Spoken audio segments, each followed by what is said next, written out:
A Rússia é reconhecida por sua vastidão geográfica, seu aspecto mais marcante. Isso representa tanto uma vantagem quanto uma grande responsabilidade. Uma grande parte de seu território é praticamente indefensável, sem montanhas, oceanos ou desertos que o separem do núcleo demográfico. Desde os primórdios, a Rússia teve espaços tampão em todas as direções, mas controlar uma nação que se estende por 11 fusos horários e abriga quase 200 grupos étnicos requer mais do que apenas ocupar o espaço. Da região de Kaliningrado até Vladivostok, a geografia russa exige riqueza e força para manter-se unida. No entanto, a história mostra que a economia russa sempre foi uma força inadequada. Por sua própria natureza, o tamanho do exército permanente russo e o aparato de inteligência devem corresponder ao tamanho de seu território. Essa história também explica por que a Rússia não conseguiu se tornar um Estado democrático em sua configuração territorial atual. Parece que o despotismo está incorporado à geografia russa, determinando o caráter e as virtudes do povo. A vida na Rússia era desafiadora desde o século XIV, especialmente nas proximidades de Moscou.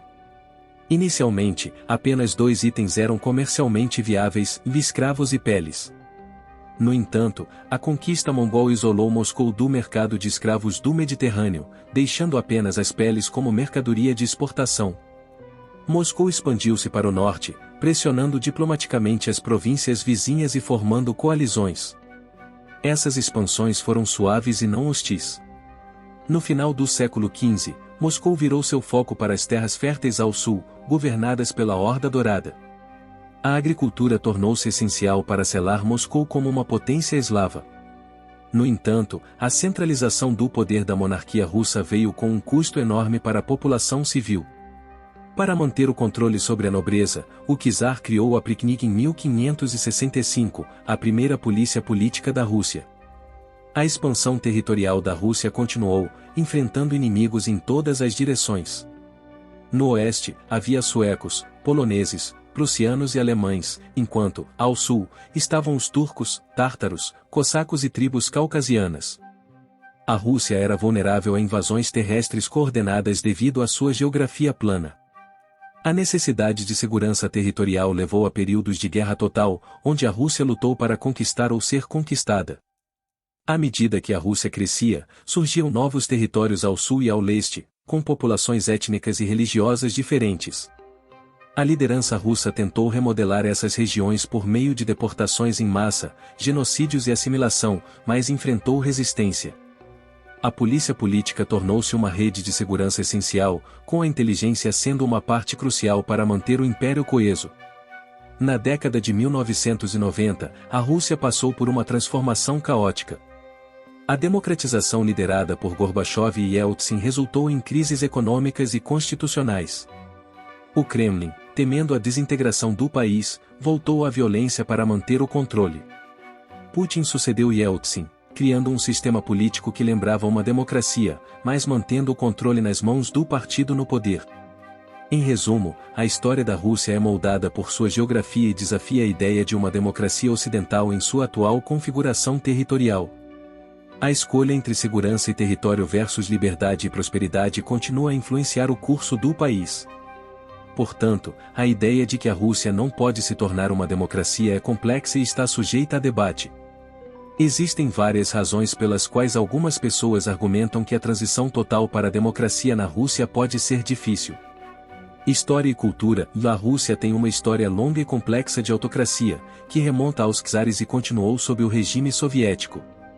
Alguns argumentam que essa tradição de forte controle centralizado pode ser difícil de superar.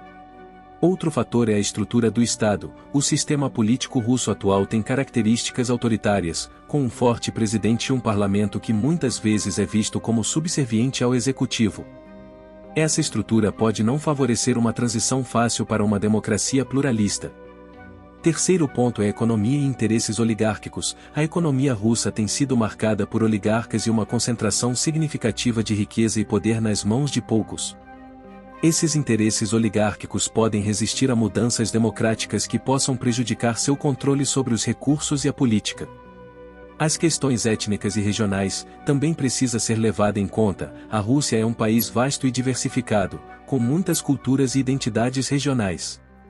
Gerenciar essas diferenças em um sistema democrático pode ser desafiador, até porque muitas regiões poderiam aproveitar a deixa para buscar sua independência, como a Sibéria, por exemplo. Experiências passadas e a tentativa de democratização nos anos 1990 foi marcada por instabilidade e problemas econômicos, o que deixou muitos russos desiludidos com a democracia. Apesar desses desafios, muitos argumentam que a Rússia ainda tem o potencial de se tornar uma democracia funcional no futuro. No entanto, isso exigiria mudanças significativas em várias áreas, incluindo reformas políticas, econômicas e sociais, bem como uma mudança nas atitudes e expectativas da população, criando assim uma nova cultura, fazendo com que a corrupção e o totalitarismo fique de lado. No entanto, isso pode levar muito tempo, já que o atual governo faz de tudo para calar e eliminar qualquer um que tente se opor, prendendo manifestantes e executando opositores. E você, o que acha disso? Esse foi o vídeo de hoje, obrigado por assistir e até a próxima.